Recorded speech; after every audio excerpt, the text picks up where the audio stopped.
here to heal, I came here to grow. Lesson in love, they helped me let go. I chose this path, I chose this time.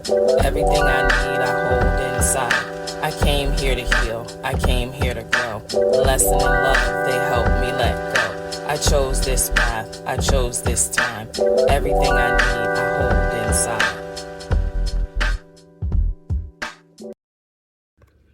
Welcome and welcome back to another episode of Rebuilding Me, the Art of Starting Again, with me, Tisha Michelle, your host.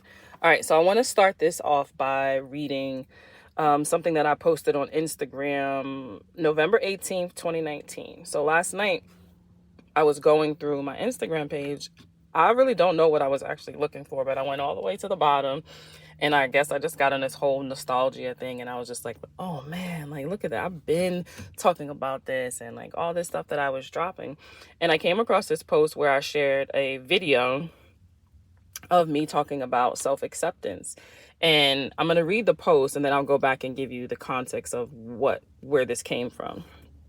So I said a little over a year ago, I was in that in-between sleep stage. I heard interview 25 people around the word authenticity. So I listened and posted on social media asking people, can I interview them? Not knowing the how, I just went with the flow. It turned into touring and filming 26 people in 3 states in 5 days. During the process, I lost my authenticity. I allowed people to silence me and my vision. I wanted to name the show Owning Your Shit, and I was told you will offend some people and some people may get the wrong idea and blah, blah, blah. So I agreed and changed the name. Even though I felt it was not in alignment with my authentic self, it's how I felt we all need to own our shit, accept responsibility for the role we played in our life. Also, I like to just speak and allow what's going to come out. I was told I shouldn't just wing it and I should write out what I want to say. So I did that, and guess what? It was the fakest shit ever. I had the hardest time recording that part. I mean, hard. And this was the part where it was just me. My time to share with the world who I really am and what I have to offer. When I got back from filming the last day, I just got quiet and went within. I felt so off and not like myself. And I knew I wasn't being true to the calling, true to my vision. How am I interviewing people around authenticity and I wasn't being authentic myself, allowing others to dictate my vision? The events that happened after the filming was done at the time I thought was the worst thing ever, but in reality, it was a blessing in disguise. I was protected from moving forward with something that was not 100% authentic. At one point, there was a fear of starting over, but how can you know the light without experiencing the dark? So in this clip, this is 100% authentic. This is who I had to journey back to. While I'm not using this clip, I am starting over. I am moving forward with my vision the way I want it to be continued. Okay, so backstory. So after my best friend had died and my spiritual awakening began, so many things was just coming up, and I started getting these, I didn't know what they were, but they were downloads. And when I get these downloads, they would really happen in that in-between sleep stage. Most of the time, it's like right before I'm actually getting ready to wake up. I'll hear it clear as day. And I'm like, what? And I heard interview 25 people on the word authentic. And I'm like, I don't even know what this means. So to me, the world was social media. Like, what else is the world, right? So I got on Facebook and I posted that. And people were just commenting like me, like, oh, this is what I mean with this. I even went into like, I think Jada Pinkett had that the Red Table Talk, whatever it was. And they had the Facebook group and they let you post in there. And I had posted, I was like, oh, when you hear the word authentic, what does that mean to you? And so many people were responding. Someone said tacos. Someone said handbags. And I was like, okay, all right, tacos and handbags. Okay, I was expecting something else, but I'm like, you know what? But I asked the question, what do you think of when you hear that? So anyway, so I didn't know what I was going to be doing. I just was like, let me be obedient and let me just see where this goes. So then I started just interviewing people, and people came to my house and we talked about it and all. Then I was like, this is supposed to be a show. This is supposed to be a series. Like, yeah, I'm supposed to actually do this as a show.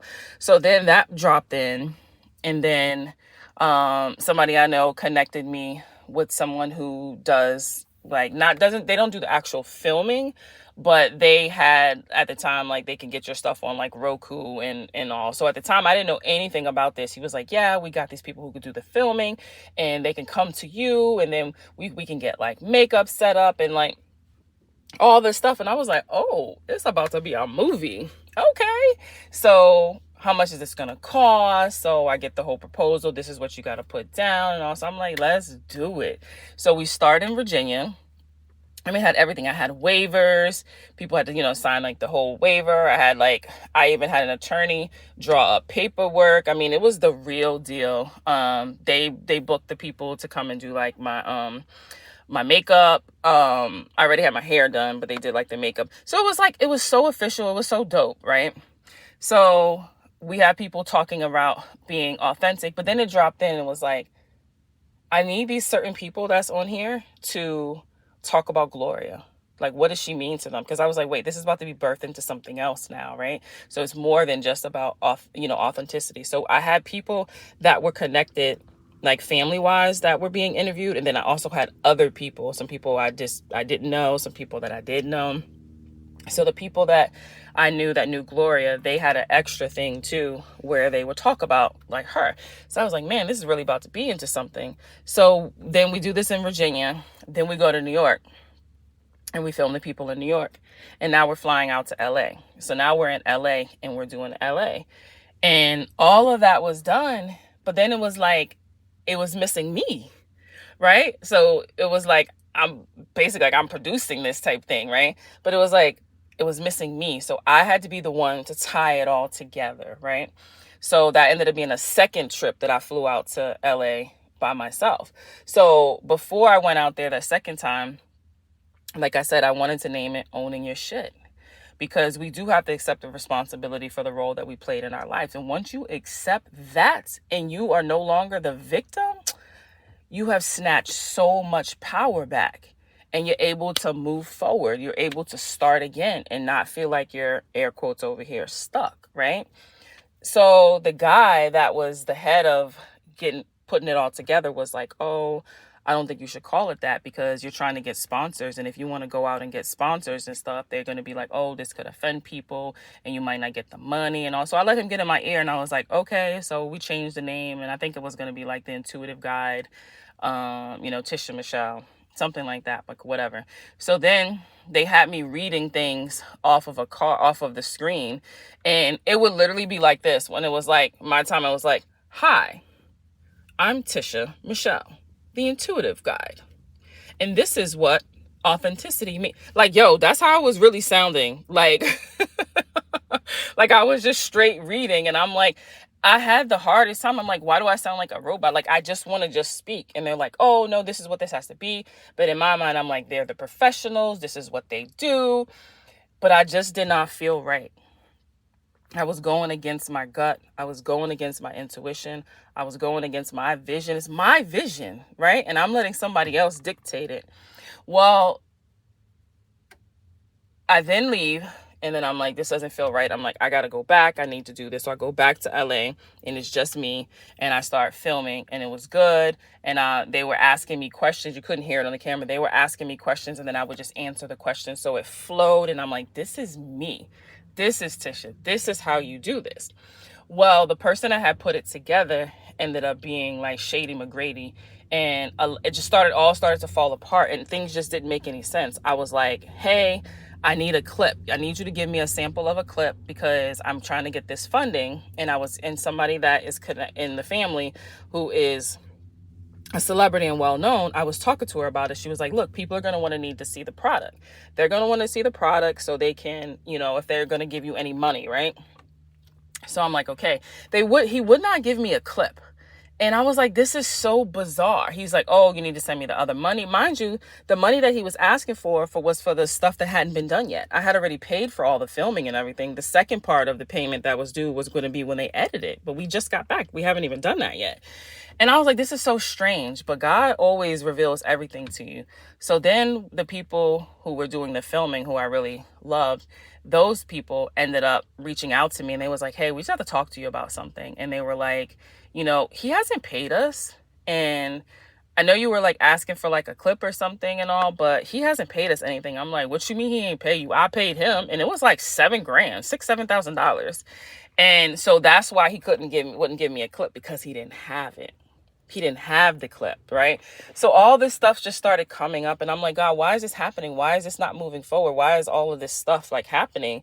And anyway, so we just like fast forward through all of that. When I look at it, the reason why it quote unquote fell apart is because I wasn't meant to work with that particular person, because he didn't have good intentions.